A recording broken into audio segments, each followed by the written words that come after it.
concorda, Mauro César Pereira? Você acha que o Palmeiras joga de igual para igual contra o Porto? A gente está aqui nos Estados Unidos, né? Eu estou em Miami ainda num evento, você já está na Filadélfia aí, vai acompanhar os jogos do Flamengo contra o Esperança e contra o Chelsea, os dois na Filadélfia, depois o Flamengo joga em Orlando e o Palmeiras estreia em Nova Jersey, né? Vai fazer esse jogo contra o Porto em Nova Jersey.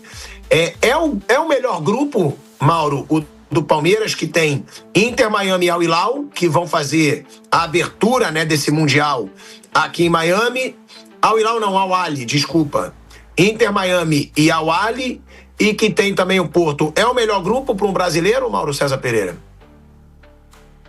Em tese sim, é o melhor grupo, mas isso que o Maurício falou, acho que não tem nada a ver. Eu dou respeito ao Maurício. Na linha do que disse aí o Bruno, eu vou acrescentar. O Porto tem um técnico argentino, Martin Anselmi, que foi do Del Valle.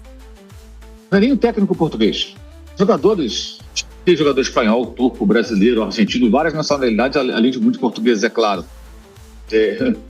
Nada a ver. E hoje em dia todo mundo estuda tudo. Você não precisa ser português para estudar. Isso aí sempre parece aquela ideia da Comissão Técnica de 2014 de colocar o Bernard, alegria nas pernas, no jogo contra a Alemanha, porque ele estava acostumado com o Mineirão. O jogo foi em Belo Horizonte. Não tem nada a ver. A Comissão Técnica do Palmeiras vai estudar o Porto, vai estudar todos os demais adversários, não faz parte.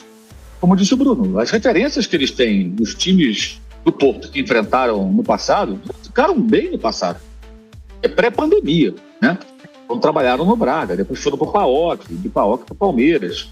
Então não tem nada a ver. O Porto que eles conhecem de enfrentar, serem portugueses, terem trabalhado na Liga Portuguesa, não existe mais. É um outro time, já trocou de técnico várias vezes. Estava lá com sucesso o Sérgio Conceição, que foi para o Milan depois, que não deu certo. E desde janeiro, da metade da temporada, o Anselmo assumiu o comando do Porto. Mas olhando a tabela, os grupos, aliás, pelo momento do Porto não ser muito bom, ele foi terceiro colocado no campeonato português, na reta final tomou de 4-1 do Benfica, empatou com o Sporting, que é o atual bicampeão, o Benfica é o vice. Está passando por uma transformação, né? Contratou um técnico na metade da temporada e não vive um bom momento. Então é um time mais acessível para o Palmeiras, em tese, do que, por exemplo, o Borussia Dortmund, que foi muito bem na reta final do campeonato alemão, arrancando uma vaga para a Champions que parecia impossível, que vai enfrentar o Fluminense, o Chelsea, que vai enfrentar o Flamengo, e os dois europeus do grupo do Botafogo, o Atlético de Madrid e o campeão da Europa, o Paris Saint-Germain. Então, você pegar os europeus, que são os adversários mais difíceis, tá? Cada grupo de cada time brasileiro, sem dúvida alguma, o menos forte, digamos assim, é o adversário do Palmeiras. Isso aumenta, na teoria, a possibilidade do time brasileiro, o time paulista, conseguir passar, quem sabe, até em primeiro. Mas tem jogo, né? Concordo totalmente com o Bruno. Significa que vai ser a galinha morta. Vai dar mais jogo.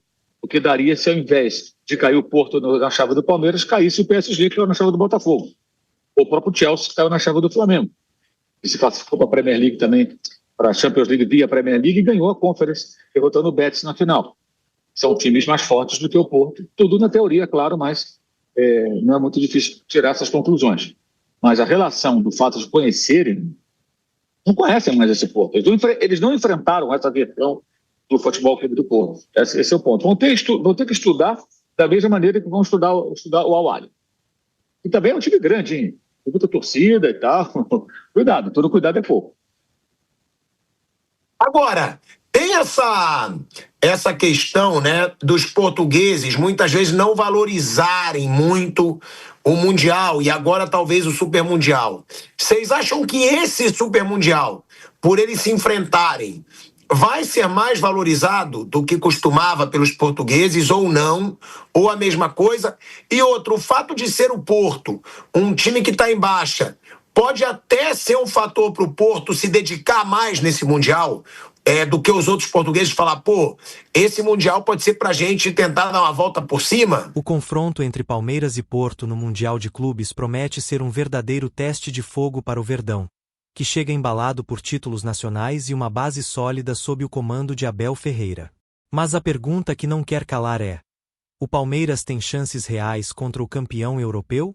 Para muitos, o Porto pode parecer favorito, afinal, vem de uma temporada brilhante, com um elenco recheado de talentos e uma tradição continental que impõe respeito. No entanto, O Palmeiras não é mais aquele time que tropeçava em grandes decisões internacionais. Hoje, o clube alviverde conta com uma estrutura tática moderna, jogadores experientes e uma mentalidade vencedora, construída ao longo dos últimos anos com conquistas expressivas no cenário sul-americano. Apesar da diferença de orçamento e vitrine entre as duas equipes, o futebol se decide nos detalhes, e é justamente aí que o Palmeiras pode surpreender. A intensidade defensiva, a solidez do meio-campo e a velocidade nos contra-ataques são armas que podem incomodar o Porto. Além disso, o fator psicológico pode pesar. O time português chega com a obrigação de vencer, enquanto o Palmeiras, mais leve, pode explorar essa pressão. Outro ponto a favor do Verdão é a familiaridade com jogos decisivos. Libertadores, Brasileirão, Supercopa. O Palmeiras já está habituado a partidas em que um erro pode ser fatal. Se Abel Ferreira conseguir neutralizar os pontos fortes do Porto e explorar as brechas da defesa europeia, o confronto pode ser muito mais equilibrado do que os números sugerem. Por outro lado, o Porto não deve ser subestimado. A equipe comandada por Sérgio Conceição é conhecida por seu jogo físico, marcação alta e uma linha ofensiva agressiva, com nomes que desequilibram. O entrosamento entre os setores e a capacidade de adaptação tática durante o jogo são pontos fortes que podem dificultar a vida do Palmeiras.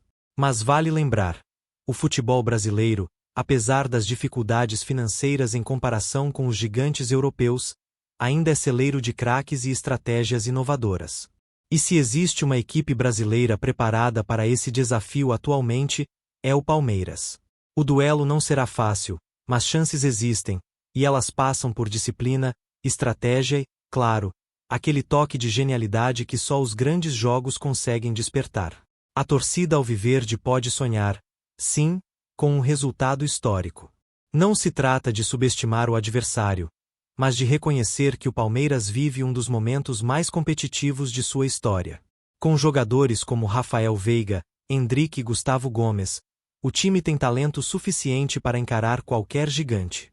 O Mundial de Clubes é uma vitrine mundial e, ao mesmo tempo, uma oportunidade única de provar que o futebol brasileiro ainda pode desafiar a hegemonia europeia. Se conseguir alinhar o foco, a execução do plano de jogo e aquele espírito aguerrido que marca as grandes atuações, o Palmeiras pode, sim, fazer história. A pergunta agora é: será esse o ano em que o Verdão finalmente conquista o mundo?